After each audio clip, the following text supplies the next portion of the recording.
Sobre essa liberação das igrejas concedida pelo ministro Nunes Marques e centro desse debate hoje no STF, o Jornal da Manhã, segunda edição, recebe o advogado especialista em direito constitucional, Adib Abdoni. Adib, prazer em receber você aqui no Jornal da Manhã, segunda edição. Nós estamos também com o Diogo Schelp, já vejo os dois aqui na tela. Adib, como é que você está vendo essa decisão?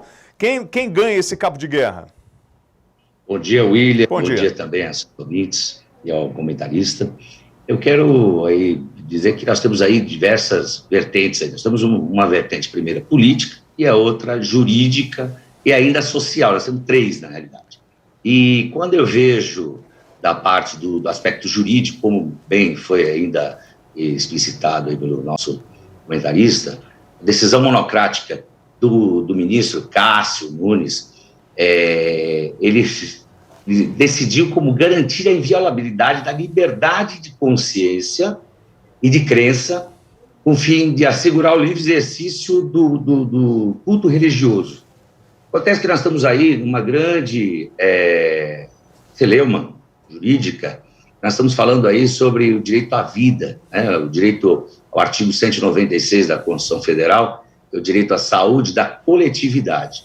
Portanto, a decisão, ela vai aí afrontando a outra ADI, que foi decidida em abril de 2020, a 6341, que certamente o próprio plenário não vai manter essa decisão, porque ela afronta ainda, inclusive, a própria decisão do Supremo. Só que como ele foi nomeado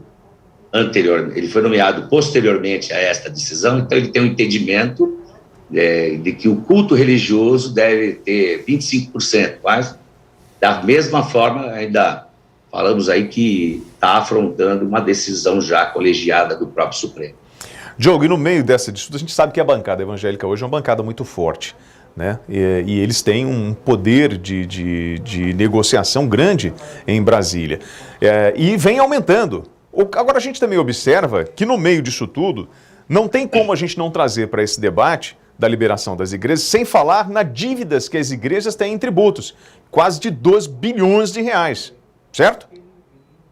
Sim, existe um interesse muito grande, há vários interesses, claro, da bancada evangélica, questões religiosas, a questão das dívidas aí que vem rolando há algum tempo e aumentaram, inclusive, no caso que você menciona, inclusive impostos que já foram recolhidos na fonte de funcionários das igrejas e que não foram repassados para a União.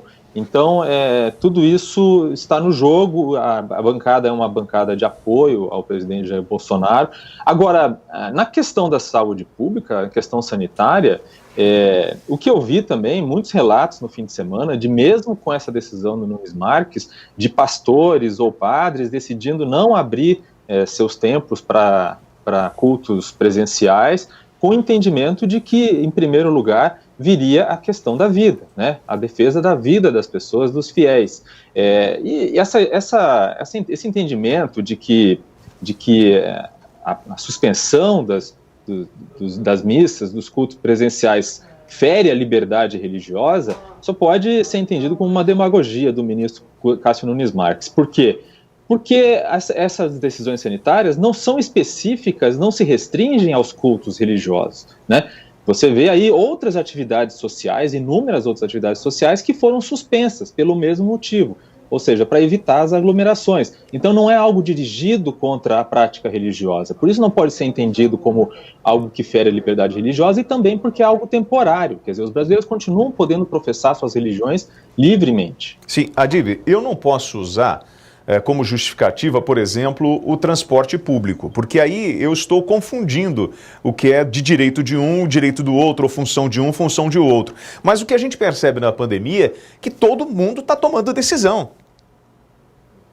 Certamente o próprio ministro, como ele teve propriamente o comentarista falou, que eles têm interesses, né? Então os interesses a gente tem que aí conseguir distinguir o que é de interesse público, que é o direito à vida, o transporte público não tem nada a ver com culto religioso, não tem, podemos aí colocar as pessoas numa situação que o culto pode ser feito através do online, como nós estamos fazendo essa entrevista.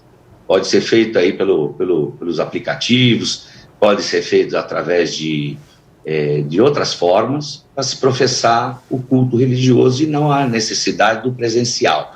E esse presencial que foi decidido traz um precedente que futuramente, ou logo outras instituições vão entrar, por exemplo, o comércio, vão dizer que é necessário o direito ao trabalho, porque tudo está na Constituição Federal. A Constituição Federal, ela abrange esses direitos da população, do cidadão em comum, e não vai se restringir só ao culto religioso. O culto religioso ele é importante tanto quanto os demais princípios constitucionais que estão elencados na Constituição Federal.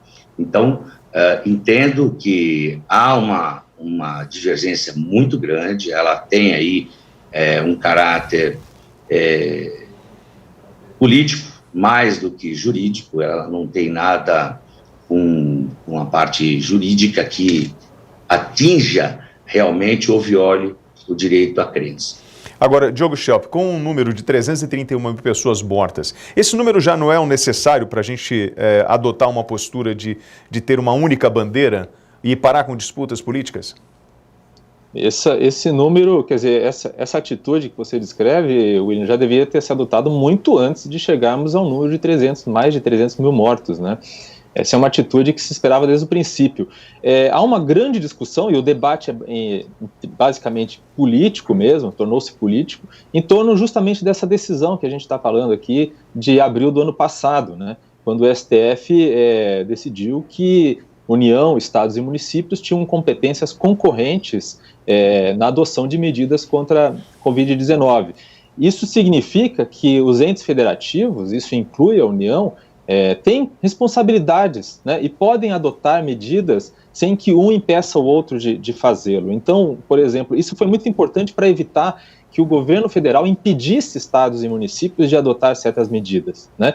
E aí, se isso tivesse realmente acontecido, se não fosse essa decisão do STF, provavelmente hoje a situação seria muito pior, porque estados e municípios não poderiam ter adotado muitas das medidas de restrição que foram adotadas ao longo do ano passado. Nós vivemos uma situação muito grave no Brasil, o número de mortes é muito alto, há uma expectativa dos especialistas de que abril ainda venha a ser o pior mês da pandemia, ou seja, nós já tivemos março como o pior mês até agora, e abril pode ser ainda pior, apesar da queda, né, lenta de números de casos, por exemplo, em São Paulo ou em outros lugares, e apesar da vacinação que está chegando perto de 10%.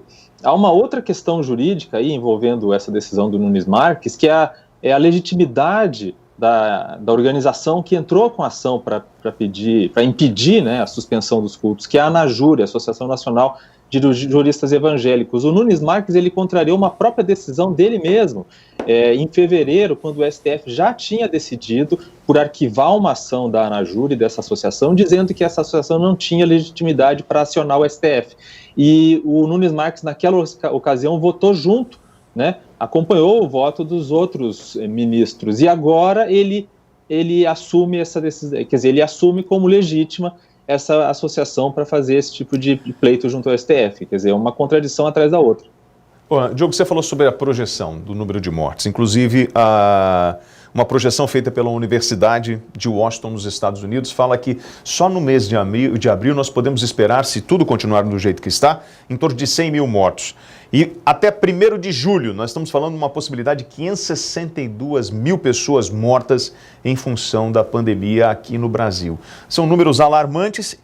E, Adib, quem tem o papel constitucional de assumir o volante da nação, de conduzir a nação e falar assim, não, a partir de hoje vai ser assim.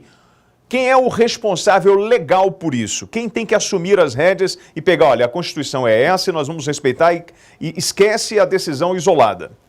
É possível isso? Na realidade, quem deveria assumir seria a presidência da República, né?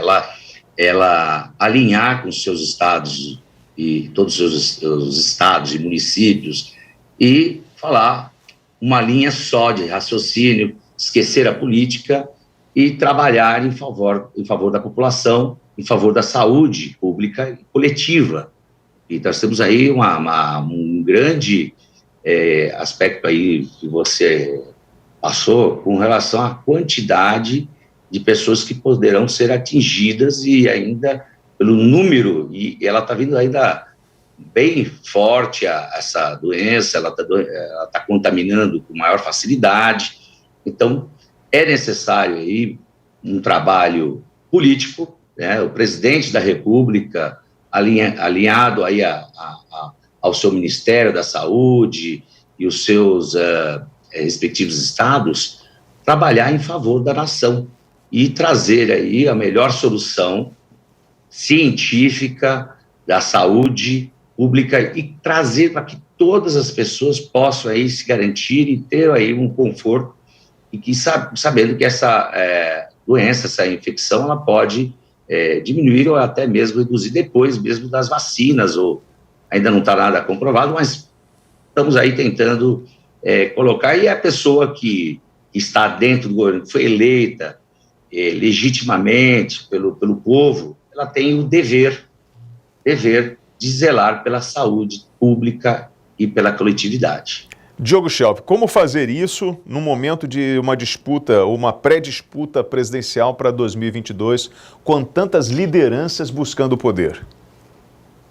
Olha, William, o que se vê é a postura que destoa dos outros líderes políticos é a postura do presidente Jair Bolsonaro, porque a gente vê todos os outros nomes que estão colocados na mesa para 2022 consideram que o caminho para combater a pandemia é o caminho que a ciência defende, ou seja, é preciso vacinar o mais rápido possível, é preciso evitar aglomerações, as pessoas precisam se conscientizar e usar máscaras, e em medidas extremas, quando a situação é calamitosa, a ponto de haver filas de pessoas morrendo à espera de uma vaga de UTI, você ter medidas mais drásticas de contenção da circulação das pessoas para evitar que o vírus circule. Agora, essa não é a postura de quem ocupa a presidência da República, e então a gente tem aí uma situação completamente atípica, né? Inclusive destoando de outros líderes mundiais, igualmente conservadores, que tomaram decisões baseadas na ciência, porque não se trata uma questão de ideologia, se trata uma questão de ciência mesmo, né? De decisões que já foram comprovadas em outros países, em outras situações e dentro do Brasil mesmo. Então, o que se coloca parece que é uma estratégia do presidente da República de colocar nas costas de governadores e prefeitos todo o ônus de adotar essas medidas, que são em muita medida impopular, né, são impopulares para uma boa parcela da população, e colocar nas costas de governadores e prefeitos esse ônus e se isentar de responsabilidade, né? Se isso vai funcionar do ponto de vista eleitoral, eu duvido muito. Adib? Olá. Me diga uma coisa, o Adib agora tem o poder de voto. Mantenham as igrejas abertas com restrições ou fecham as igrejas? Pela Constituição. Pela Constituição Federal, eu dou direito à saúde coletiva. Teria que ser realmente restringida a abertura da igreja, porque a igreja ela não vai modificar nenhum tipo de necessidade de saúde pública. E sim, é mental, às vezes é necessário, mas ela pode funcionar. O culto religioso pode funcionar online, não precisa ser presencial. Então, nós temos aí que garantir aí a saúde pública coletiva, fechando todas as igrejas e trazendo para que as pessoas possam ainda se movimentar futuramente o mais rápido possível, porque quanto mais restrição agora, no futuro nós vamos ter aí a possibilidade de estar circulando com maior tranquilidade e encerramento dessa pandemia que assola o país. Diogo Schelp, seu voto?